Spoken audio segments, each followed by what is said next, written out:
Hello नमस्कार दोस्तों, कैसे हैं आप सभी। उम्मीद करता हूं दोस्तों आप सभी स्वस्थ और मंगल में होंगे। दोस्तों इस वीडियो में बात करने वाले हैं विज्ञान के टॉप 30 प्रश्न के बारे में, जो कि दोस्तों पूरा के एनसीईआरटी पर आधारित होने वाला है।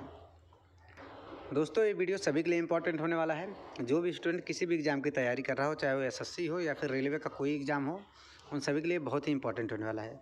तो दोस्तों मैंने रहेगा वीडियो के अंत तक चैनल को सब्सक्राइब करके वीडियो को लाइक ज़रूर कर लीजिएगा। चलिए वीडियो को शुरू करते हैं। पहला क्वेश्चन है, यूकैरियोटिक कोशिकाओं में प्लाज्मा झिल्ली किसकी बनी होती है। यूकैरियोटिक कोशिकाओं में प्लाज्मा झिल्ली किसकी बनी होती है। तो इसका आंसर हो जाएगा दोस्तों ऑप्शन नंबर ए, फास्फोलिपिड का। ऑप्शन नंबर ए सही हो जाएगा, फास्फोलिपिड का। ऑप्शन नंबर ए बिल्कुल सही हो जाएगा। दोस्तों बात करें प्रोटीन का फैक्ट्री किसे कहा जाता है। प्रोटीन का फैक्ट्री बोला जाता है दोस्तों राइबोसोम को।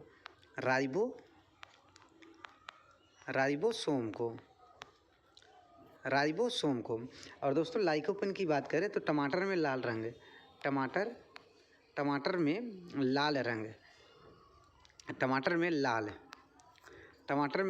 किसके कारण होता है। लाइकोपिन के कारण होता है, याद रखिएगा, बहुत इंपॉर्टेंट है।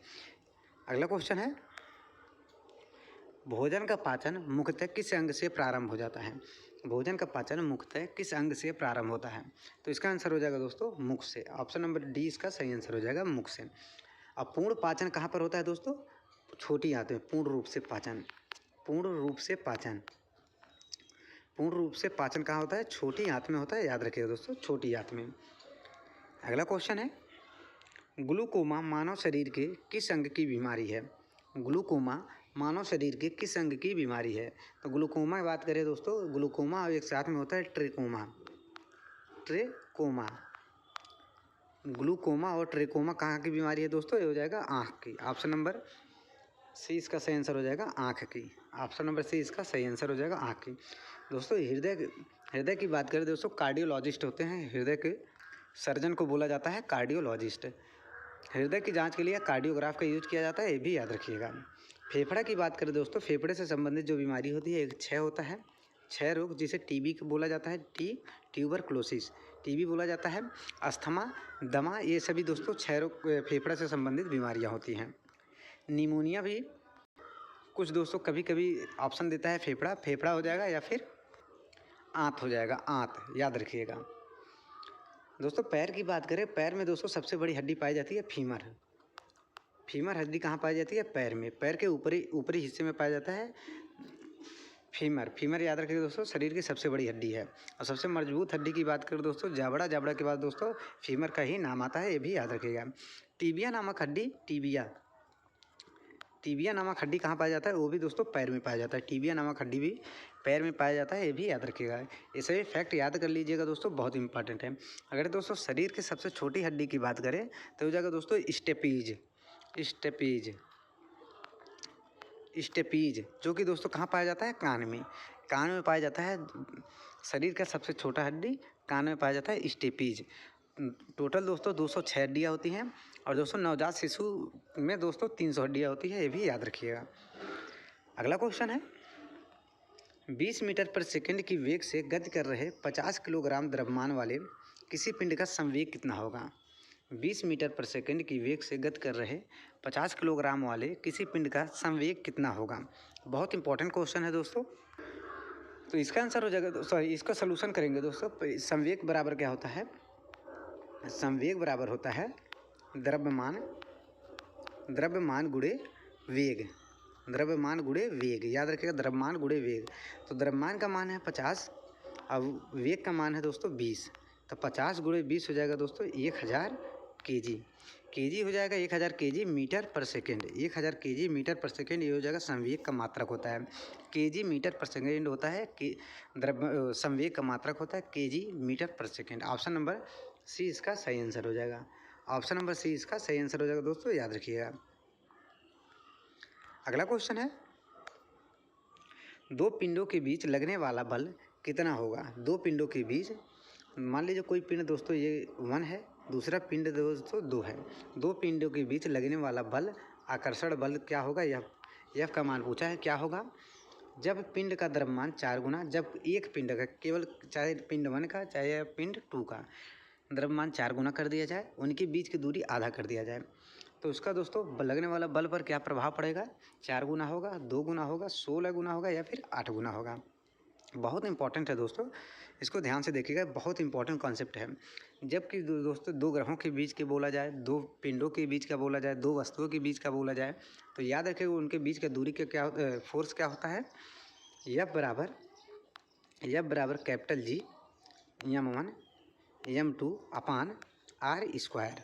M1 M2 upon r square, ये इंपॉर्टेंट फार्मूला है दोस्तों, इसको याद कर लीजिएगा, नोट कर लीजिएगा। तो अगर किसी एक पिंड का मान हो जाएगा दोस्तों 4, ये दोस्तों G का मान सेम रहेगा, M का मान सेम रहेगा, M2 का मान की जगह पे 4 M2 हो जाएगा, 4 M2 बाकी सब सेम रहेगा। तो आर का मान हो जाएगा दोस्तों आधा, तो 1/2 का अगर स्क्वायर करेंगे तो 1/4 हो जाएगा, 4 ऊपर जाएगा, मतलब 4 का मल्टीप्लाई 4 से हो जाएगा 16 गुना, 4 का मल्टीप्लाई, इसको फिर से सॉल्व करेंगे, यहाँ पर यह बराबर होगा G M1 M2 बटे आर स्क्वायर। इसको फिर से रखेंगे दोस्तों, G तो सेम रहेगा, M1 भी वैसा रहेगा, M2 के जगह पे 4 M2 लिख देंगे, 4 M2 अपान आर बटे 4 हो जाएगा, आर स्क्वायर बटे 4 हो जाएगा, 4 ऊपर चला जाएगा दोस्तों, सेम हो जाएगा G M1 16 गुणे G M1 M2 बटे आर स्क्वायर। ये दोस्तों इसमें ऊपर वाले में सेम मिल रहा है, तो इसका कितना गुना हो जाएगा? 16 गुना। ऑप्शन नंबर सी इसका सही आंसर हो जाएगा 16 गुना। दोस्तों अगर वीडियो अच्छा लग रहा है तो चैनल को सब्सक्राइब करके वीडियो को लाइक करना मत भूलिएगा। अगला क्वेश्चन है, दो बिंदुओं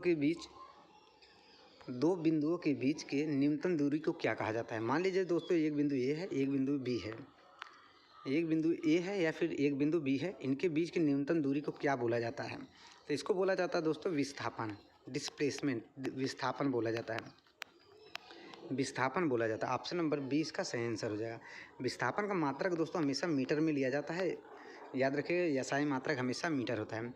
अगर दोस्तों ए से दूर मान लीजिए ऐसे करके ऐसे जा रहे हैं बी तक, इसको दूरी बोला जाता है, और न्यूनतम दूरी को ए से बी तक डायरेक्ट जो दूरी होती है कम से कम दूरी, उसको विस्थापन बोला जाता है। अगला क्वेश्चन है, पौधों की पत्तियों में हरा रंग किसके कारण होता है?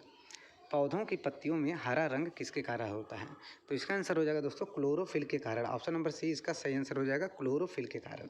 क्लोरोफिल के कारण प्रकाश संश्लेषण से दोस्तों भोजन बनाते हैं, भोजन का निर्माण करते हैं दोस्तों, भोजन का निर्माण होता है, प्रकाश संश्लेषण द्वारा भोजन का निर्माण होता है। क्लोरोप्लास्ट बहुत अहम भूमिका निभाता है दोस्तों, उसको कलर प्रदान करने के लिए और भोजन बनाने के लिए क्लोरोप्लास्ट कलर प्रदान करने के लिए। लेकिन अगर हरा कलर पूछे, हरा कलर, तो हो जाएगा क्लोरोफिल। फ्लोएम का काम क्या होता है दोस्तों? भोजन का परिवहन करना, भोजन का परिवहन करना, भोजन का परिवहन करना हो जाएगा दोस्तों फ्लोएम। अगर दोस्तों पौधों में या फिर पादपों में जल का परिवहन बोले, जल का परिवहन, तो इसके लिए हो जाएगा दोस्तों जाइलम, उसके लिए हो जाएगा दोस्तों जाइलम, याद रखिएगा बहुत इंपॉर्टेंट है। फ्लोएम और जाइलम बहुत इंपॉर्टेंट है। अगर दोस्तों पौधों में जो बाहरी सतह होता है, जो बहुत हार्ड सतह होता है, वो किस ऊतक के कारण होता है? तो हो जाएगा दोस्तों स्क्लेरन कायमा, स्क्लेरन कायमा होता है, बहुत इंपॉर्टेंट है। अगला क्वेश्चन है, अम्ल वर्षा में मुख्य रूप से पाया जाता है, अम्ल वर्षा में मुख्य रूप से क्या पाया जाता है? अम्ल वर्षा का दोस्तों अगर pH मान की बात करें, pH मान कितना होता है? जब वो तो 5.6 से कम pH मान होता है तो अम्ल वर्षा का रूप ले लेता है, अम्ल वर्षा हो जाता है दोस्तों, याद रखिएगा। और दोस्तों अम्ल वर्षा में क्या क्या होता है? तो दोस्तों अम्ल वर्षा में यहाँ पर ऐड कर लीजिएगा दोनों की जगह पे, यहाँ पर और CO2, नाइट्रस ऑक्साइड भी होता है, सल्फ़र डाइऑक्साइड भी होता है, और कार्बन डाइऑक्साइड, ये 3 होता है। नाइट्रस ऑक्साइड का फार्मूला होता है N2O, और सल्फ़र डाइऑक्साइड का फार्मूला होता है SO2। ये दोस्तों कंफ्यूज मत होइएगा, N2O होता है नाइट्रस ऑक्साइड का, SO2 होता है दोस्तों सल्फ़र डाइऑक्साइड का, और कार्बन डाइऑक्साइड का आप लोगों को पता है होता है CO2। अम्ल वर्षा का pH मान 5.6 से कम होता है, ये भी याद रखिएगा। अम्ल वर्षा का pH मान 5.6 से कम होता है। अब मुंह का pH मान जो किससे कम होता है? 5.5 से अगर कम होता है तो कैविटी लगना शुरू हो जाता है। याद रखिएगा, इसमें दोनों में कन्फ्यूजन बहुत होता है दोस्तों। आम्ल वर्षा का 5.6 और मुँह के पीएच मान 5.5, ये याद रखिएगा। अगला क्वेश्चन है, आंवला में कौन सा अम्ल पाया जाता है? आंवला में कौन सा अम्ल पाया जाता है? तो इसका आंसर हो जाएगा दोस्तों एस्कॉर्बिक अम्ल। ऑप्शन नंबर सी सही हो जाएगा दोस्तों, एस्कॉर्बिक अम्ल। ये दोस्तों इसको विटामिन सी भी कहा जाता है, विटामिन सी भी कहा जाता है, याद रखिएगा। विटामिन सी का रासायनिक नाम एस्कॉर्बिक अम्ल होता है, ये भी याद रखिएगा। फॉर्मिक अम्ल दोस्तों चींटियों तथा बिच्छू, चींटियों तथा बिच्छू के डंक में पाया जाता है फॉर्मिक अम्ल। साइट्रिक अम्ल की बात करें दोस्तों, खट्टे फल में, खट्टे फल जैसे संतरा वगैरह हो गए उसमें पाया जाता है साइट्रिक अम्ल। एसिटिक अम्ल की बात करें दोस्तों, सिरका में, सिरका में कौन सा अम्ल पाया जाता है? एसिटिक अम्ल पाया जाता है। ये सभी दोस्तों याद रखिएगा, बहुत इंपॉर्टेंट है। और दोस्तों मनुष्य के आमाशय मतलब पेट में कौन सा अम्ल पाया जाता है? तो हो जाएगा दोस्तों हाइड्रोक्लोरिक अम्ल, HCl। दोस्तों आगे बढ़ने से पहले अगर वीडियो अच्छा लग रहा है तो वीडियो को लाइक करके चैनल को सब्सक्राइब करना मत भूलिएगा। और कोई दिक्कत हो, कोई डाउट हो दोस्तों तो कमेंट करके ज़रूर पूछिएगा। अगला क्वेश्चन है, जिन पुष्पों में पुंकेसर तथा स्त्री केसर दोनों पाए जाते हैं वे क्या कहलाते हैं? जिन पुष्पों में पुंकेसर तथा स्त्री केसर दोनों पाए जाते हैं, मान लीजिए कोई दोस्तों फ्लावर है दोस्तों, मान लीजिए कोई फ्लावर है, इसमें दोस्तों फीमेल पार्ट और मेल पार्ट दोनों पाया जाता है, फीमेल पार्ट और दोस्तों मेल पार्ट दोनों पाया जाता है, तो इसको क्या बोला जाता है? तो इसको बोला जाता है दोस्तों द्विलिंगी। ऑप्शन नंबर बी सही हो जाएगा, द्विलिंगी। और इस प्रकार के प्रजनन को क्या बोला जाता है? तो स्वपरागण बोला जाता है उसको, स्वपरागण। और क्रॉस पॉलिनेशन क्या होता है दोस्तों? क्रॉस पॉलिनेशन होता है जब एक पुष्प से दूसरे पुष्प में प्रजनन होता है तो उसको बोला जाता है क्रॉस पॉलिनेशन, मतलब पर परागण उसको बोला जाता है। पर परागण बोला जाता है एक पुष्प से दूसरे पुष्प से होता है, उसको पर परागण बोलता है। अब जब एक पुष्प में सेम में ही प्रजनन हो रहा है तो उसको बोला जाता है स्वपरागण। अगला क्वेश्चन है, इनमें से कौन सा विटामिन जल में घुलनशील है? बहुत इंपॉर्टेंट है दोस्तों, इनमें से कौन सा विटामिन जल में घुलनशील है? तो इसका आंसर हो जाएगा दोस्तों vitamin B. Option number C सही हो जाएगा दोस्तों, विटामिन बी इसका सही आंसर हो जाएगा। विटामिन बी के अलावा और कौन सा विटामिन होता है? तो विटामिन बी और विटामिन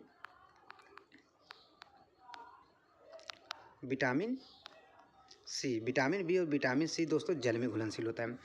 चलिए तो देख लेते हैं दोस्तों, जल और दोस्तों वसा। जल और वसा में कौन कौन से जल में घुलनशील विटामिन होते हैं दोस्तों? 2 विटामिन बी और विटामिन सी। और वसा में दोस्तों कौन कौन से विटामिन होते हैं? विटामिन ए, डी,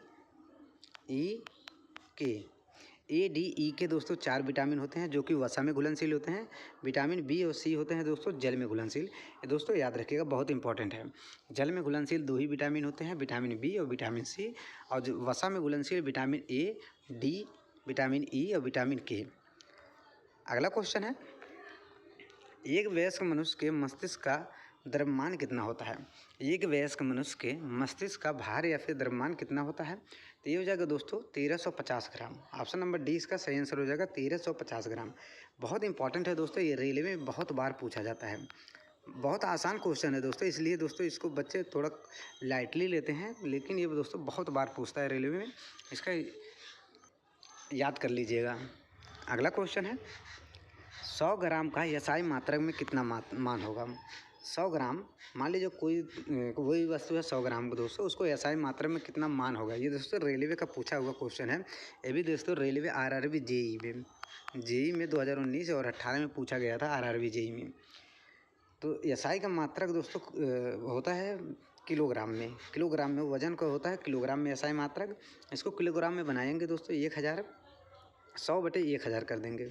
100/1000 करेंगे तो 2 जीरो से 2 जीरो कट जाएगा तो हो जाएगा 0.1 kg।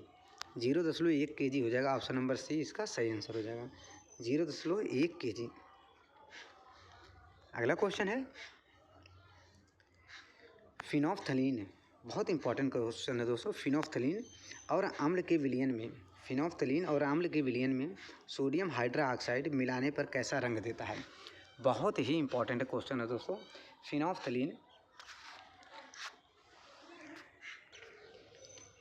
और अम्ल के विलयन में सोडियम हाइड्रोक्साइड मिलाने पर कैसा रंग देता है?